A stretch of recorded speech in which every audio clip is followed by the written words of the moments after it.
Hi guys, good morning. കാലത്തെ ജോലികൾ തുടങ്ങി. ഇന്ന് കിട്ടിയ മീൻ ഏതാണെന്ന് ഞാൻ കാണിച്ചു തരാം. എന്താ ഈ പൊളിക്കുന്ന തോല് പൊളിച്ച് കളയില്ലേ, വറ്റയാണോ എന്നൊരു സംശയം. അങ്ങനത്തെ മീൻ കിട്ടി.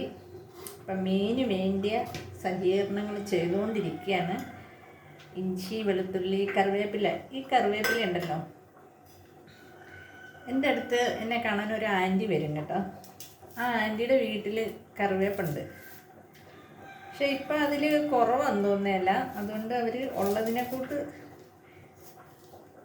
അടത്തിയെടുത്തുകൊണ്ട് വന്നതാണ് എനിക്ക് വേണ്ടിയിട്ട്. അതേ സവാള ഞാൻ പൊളിച്ചെടുക്കുക. മീനിനകത്ത് ഇച്ചിരി സവാളയും കൂടെ വഴറ്റി ചേർക്കുകയാണെങ്കിൽ നല്ല ടേസ്റ്റല്ലേ. നിങ്ങളൊക്കെ സവാള ചേർക്കുക. പിന്നെ നമ്മുടെ സെലിബ്രിറ്റി ഇവിടെ ഉണ്ട്.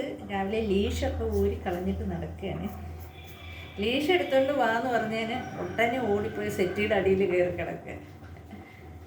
അമ്മയുടെ പൊന്നേ, അമ്മയുടെ പൊന്നെവിടെ? അമ്മയുടെ പൊന്നെന്തിയാ ഇങ്ങ് വന്നേ? അമ്മയുടെ പൊന്നെവിടെ?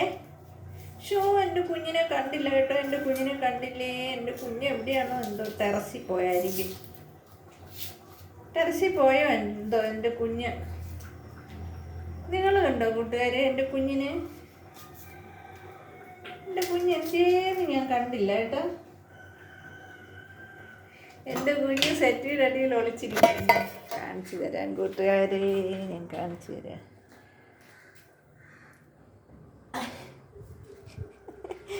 ലക്കിക്കുട്ട സെറ്റിയുടെ അടിയിൽ ഒളിച്ചിരിക്കുന്നു. ഞാൻ കാലത്തെ എൻ്റെ പാചകങ്ങളൊക്കെ ഇങ്ങനെ നടക്കുകയാണ്. ഇത് കുറച്ച് മരച്ചീനിയും മധുരക്കിഴങ്ങും എല്ലാം കൂടി പുഴുങ്ങാൻ വെച്ചേക്കാണ്.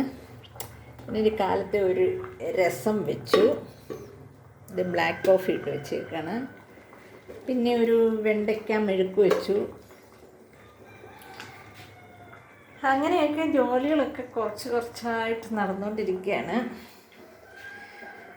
ഇനിയിപ്പം ഞങ്ങളുടെ കാലത്തെ ഉള്ള വിശേഷങ്ങളൊക്കെ ആയിട്ട് വരാമെന്ന് വിചാരിച്ചു. നമ്മളിങ്ങനെയല്ലേ കാര്യങ്ങളൊക്കെ ഷെയർ ചെയ്യുന്നതല്ലേ. അതുകൊണ്ട് ഇനി എൻ്റെ ചെറിയ ചെറിയ വിശേഷങ്ങളും എൻ്റെയും എൻ്റെ വീട്ടിൻ്റെയും വീട്ടുകാര്യങ്ങളും എൻ്റെ കുഞ്ഞിൻ്റെ ലക്കി ബേബി അവൻ്റെ എല്ലാം വിശേഷങ്ങളുമായിട്ട് ഞാനിനി ഇടയ്ക്കിടയ്ക്ക് വരാം കേട്ടോ. അപ്പോൾ ഇതാ മീൻ എന്നെ കറി വയ്ക്കുന്നില്ലേ എന്ന് ചോദിച്ച് കരഞ്ഞുകൊണ്ടിരിക്കുന്നു. അപ്പോൾ അത് റെഡിയാക്കിയിട്ട്